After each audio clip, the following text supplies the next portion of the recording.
Greetings and salutations, everybody. Welcome back. Unless you're here for the first time, then welcome here for the first time. And to fill you in, I like to make these videos about, films that I like and enjoy and want to share a little something about. Sometimes I put in other content, but usually it's just about film. If you like what you see here, please give me a little thumbs up and consider both subscribing and hitting that little bell icon to get notifications for when I put up new content, which is typically once or twice a week. Okay, now that all that's out of the way, as I usually say, here's a title I don't really hear a whole lot about these days, but it's also one of my favorites, kind of in that very light horror, more comedy-leaning area with The Frighteners from 1996, starring MichaelJFox, Trini Alvarado, Peter Dobson, and for us horror fans, we got Dee Wallace, Jeffrey Combs, and John Astin in there. Exactly, it's the original Gomez Addams. So this is written by Fran Walsh and Peter Jackson, who also directed the film, and you may know him from these films that had something to do with Middle-earth, something about hobbits, something about King Kong also. Anyways, the synopsis for this film is as follows. After a tragic car accident that kills his wife, a man discovers he can communicate with the dead, and he uses that gift to con people. However, when a demonic spirit appears, he may be the only one who can stop it from killing the living and the dead. So, think in cahoots with spirits to pose as a Ghostbuster of sorts, and honestly I just wanted, to find a way to put in the word cahoots. But anyways, so when this first came out in 1996, leading up to it, a friend of mine who actually did a video with earlier, and I'll link to on the closing screen here, had dug up a lot of Peter Jackson's earlier films. And so we checked out Bad Taste, which is very gross, Meet the Feebles, gross in other ways, think Muppets on acid, and there's also some heroin in there. Anyways, and Brain Dead, a lot of horror fans will love that one. It's also released under the title Dead Alive. And very surprising, a drama based on a true story called Beautiful Creatures that was starring two new performers at the time, at least, in my experience, of Kate Winslet and Melanie Linsky. So all of those are definitely worth checking out, for one reason or another, whether it's the gore or the drama or whatever. But, because that gore, comedy, violence, drama thrown in with all those titles, and, it's kind of strange thinking of this Kate and Melanie drama against rat zombie infection, like Dead Alive stuff, but it just really shows his versatility. So ahead of this movie, we were definitely excited to see what he was going to bring to the screen. So for Frighteners specifically, there's only really one aspect that could be a spoiler, so I'm going to leave that out of this, and I'm just going to stick to the basics and say why I think this is a good movie. First off, MichaelJFox does an absolutely great job in this, portraying this troubled and depressed kind of character. Having lost his wife in that car accident right as her life was kind of, on the up and up, and they're building a house, it's kind of haunting him now, both literally and figuratively, in that she's gone. He has this absence in his life, yet he's kind of obsessed with still focusing on finishing this dream house. Which is where the spirits kind of come in and his con as a Ghostbuster of sorts. So, because even these spirits kind of see it, that he's just kind of treading water in life, he's not going anywhere. And while these spirits haven't moved on to, through the afterlife, Fox's character hasn't moved on with his current life. He's still kind of wrapped up in this obsession of finishing his house, and he's using, he's kind of exploiting these ghosts to help him con people out of money. So, it's basically, the ghost will go in, haunt the place, he'll show up, act like he's a Ghostbuster, and clear the place and get paid for it. But also in this town, there's this reporter who's kind of bent on exposing him as a con artist, and that causes a lot of trouble for him. And there's also a new couple in town who's a target of one of his cons for a while before he kind of steps in to help the wife through her own grieving process with something that's happening with a situation that she experienced.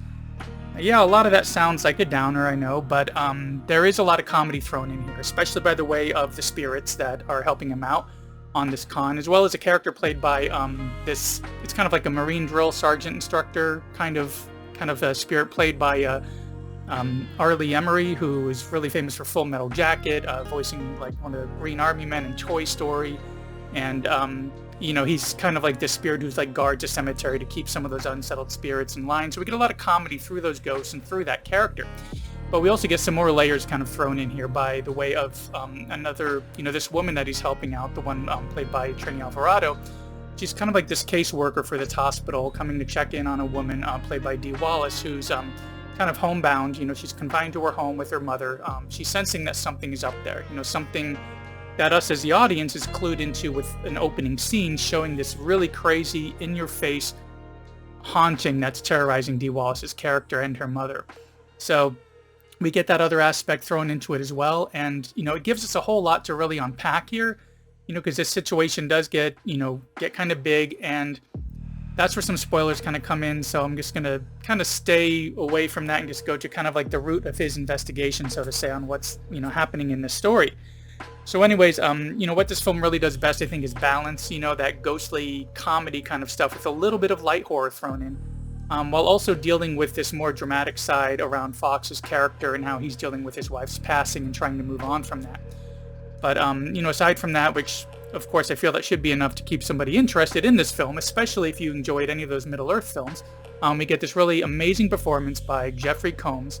So, for those of you not familiar with him from especially like his performances in the 80s, such as Reanimator and From Beyond, he's really got a following from a lot of his work in horror.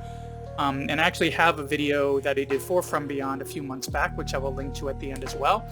He's popped up in several roles over the years and has always stood out. He's always been exceptional. And not really recently, but years back, one of them that always comes to mind, besides, Reanimator and From Beyond and the Frighteners, is Star Trek Enterprise, where he played an Andorian named Shran. Really did a great job with that, and he's played a lot of other Star Trek characters over the years.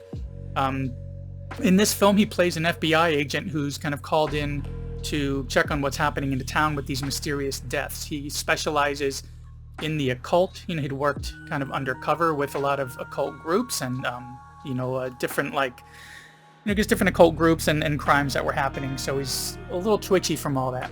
So, those murders that are mentioned in the synopsis, by this sinister demonic forces, he gets called in to investigate that, and he feels that Fox's character isn't just conning people, but is also behind these murders, and he's out to prove his guilt. So while Fox and Alvarado are investigating the deeper parts of this mystery lying underneath, Combs is there throwing a monkey wrench into the whole thing. So we've got mystery, horror, comedy, and a sprinkling of drama on top of it. And finally, another thing which really stands out is, besides the beautiful scenery, as this was all filmed in New Zealand, are the special effects. They blended the CG and the physical effects perfectly. They used the best of both worlds to kind of build out this story. And because after all, there is a great opportunity for both those technologies in storytelling. And in this case, they really use them well, and we have some really amazing effects to help pull us along on the story. Now, when this film came out, I don't recall it really doing that well. Those who did see it seemed to really enjoy it, such as myself, but it kind of came and went with little notice. It wasn't until it hit home video a few months later that it started to get some notice, and but even with that, it eventually just kind of died off. So when the Lord of the Rings films were announced, I was expecting that, since it had Peter Jackson and Fran Walsh at the helm, that more of his previous work would come out, and especially this one, since it was his most recent, I believe, before Lord of the Rings. Still, nothing. Even after the success of the first Lord of the Rings film, I thought there'd be an uptick in talk about the Frighteners, at least, much less, all the other films they had been doing. And it just feels like this one in particular has been overlooked. A lot of his early work seems to be, except for Dead Alive, of course, that one seems to still be really popular amongst the horror crowd. So, anyways, recently I'd seen a post on social media, I think it was on the Slasher app, and somebody that I follow stating that they were checking this out for the first time, and I thought, this would be a great subject for a quick video about this. Give some basic quick coverage, recommending it as, it's highly worth checking out. But to check it out, well, right now you'll have to, I believe it's only available on paid rental, which is strange because it was distributed by Universal, so I'm surprised it's not on the Peacock app. But, so yeah, if you really want to check it out, you'll either have to pay for rental or just bite the bullet, buy yourself some physical media. Hope that you enjoyed as much as I did, because I do think it's a really great, addition to a collection. This is one of the older ones with what I think is probably the worst cover they chose for it, but it's for their 15th anniversary. And I believe it has two versions of the film. It's got the director's cut and the theatrical. I've actually preferred the theatrical. Now I'm just waiting for a remastered one in 4K to come out soon. Anyways, this one is definitely worth, picking up and checking out. And speaking of checking out, thanks for checking out this latest video of mine, and for sticking around to the end of it. It really does help out quite a bit. And as I stated at the beginning, if you enjoyed this video, please give me a thumbs up, and consider both subscribing and hitting that little bell icon. Get notifications for when I put up my next video, and I will see you in the next one.